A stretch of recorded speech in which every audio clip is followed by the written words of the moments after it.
Hey, all my beautiful mamas.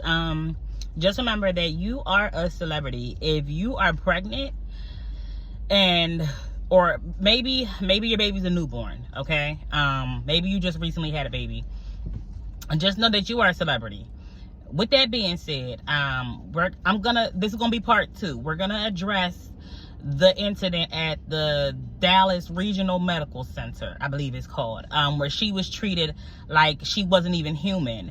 She wasn't treated like a celebrity. She was treated like she was less than worthy of human decency. And I've seen it before. I've experienced it before.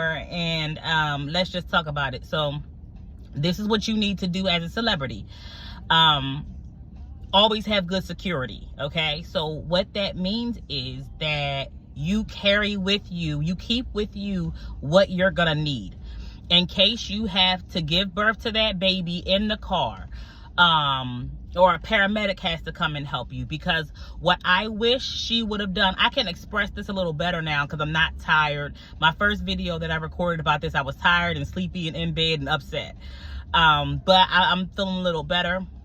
I went and I helped the teenagers today with, learning a few things with the teenagers that I work with in Pennsylvania. I love it. So I'm feeling better. I got a nice little latte here from Wawa. But yeah, I can express this a little better now. What I wish she would have done was to see how she was being treated, assess the situation. Even as soon as that nurse said that she didn't know her due date, after she told her the due date and she was giving her all the proper information, she still got on the phone. She called up to the maternity ward as if nothing was happening and said, "Oh, I don't know her due date." So that's what we call an attack. That's what we call sabotage. That was malicious. For you to sit there and say you don't know her due date when she just told you.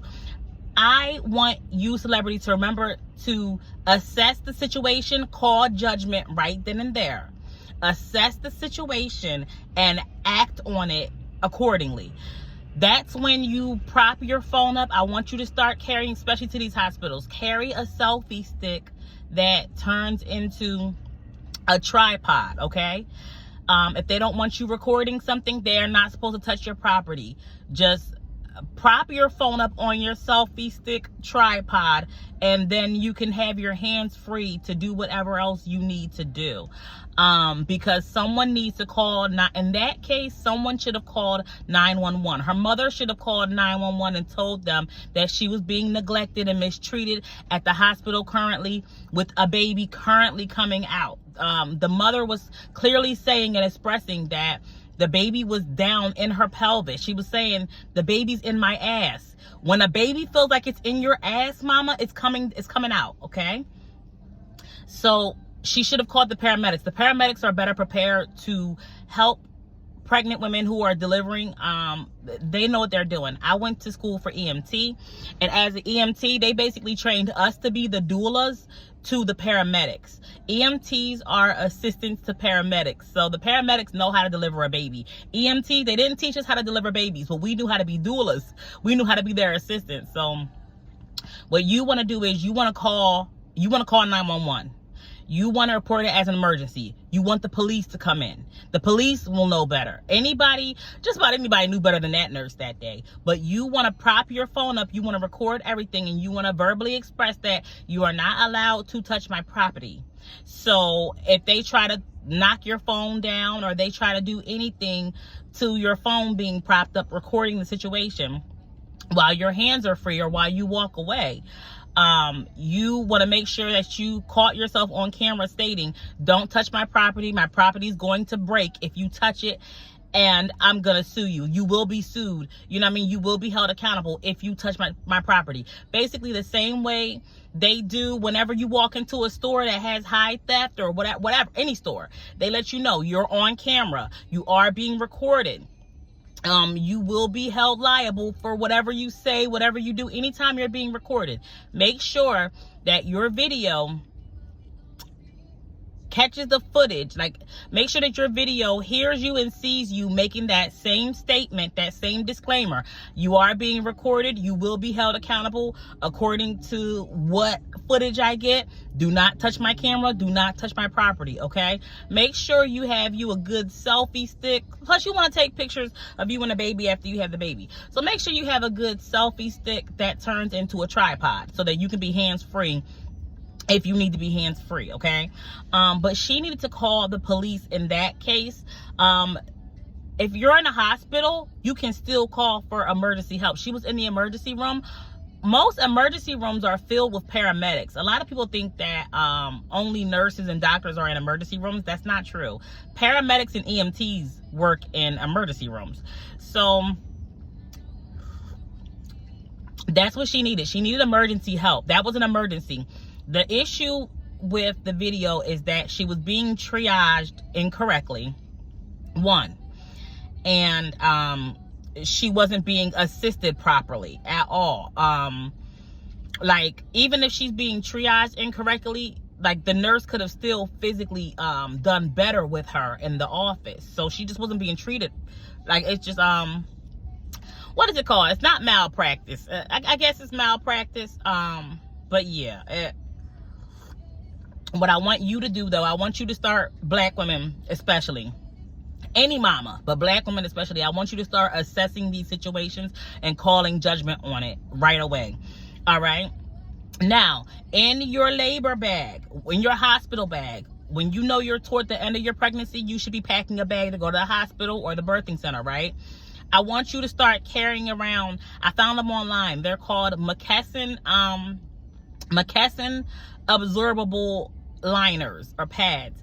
They're like the blue and white liners, like they're absorbable. If they put them on a bed for you and stuff like that, in elderly homes, they're good for babies. They're good for nursing homes. They're clean. They're soft. They're good for any situation where moisture is involved, okay? I found a pack of them online for $8 and you get like 50. Order you a pack of them and take that with you. That would have came in handy. My water broke when I was on my way to the birthing center with my son, and we were in the car for a long time, and it was about to get real. But I could have used that. Like, that should go on the seats of the car. A lot of times a car ride will cause your water to break. But in case anything happens in this world, you're being mistreated, anything happens, in case you have to pop a squat, and I mean a public bathroom, a public toilet squat. If you have to pop a squat and you know, and have your baby, you want those, like, because you can go ahead and deliver the baby. Like, let's say you deliver in the car, you can go ahead and deliver the baby on the car seats with that, and then once the baby is like out of you, once the baby is down, laid in a position where you can wrap the baby, you can wrap the baby in that quickly. All right, and then if you know, you can put one down the seat for you, you can sit on that quickly. All right, keep those with you, because she could have used that in the ER in case she decided to go ahead and squat and deliver her baby right where she is. Nature gets like that sometimes, mama. We have to stop underestimating nature. Sometimes it gets to where you gotta have the baby where you are. All right.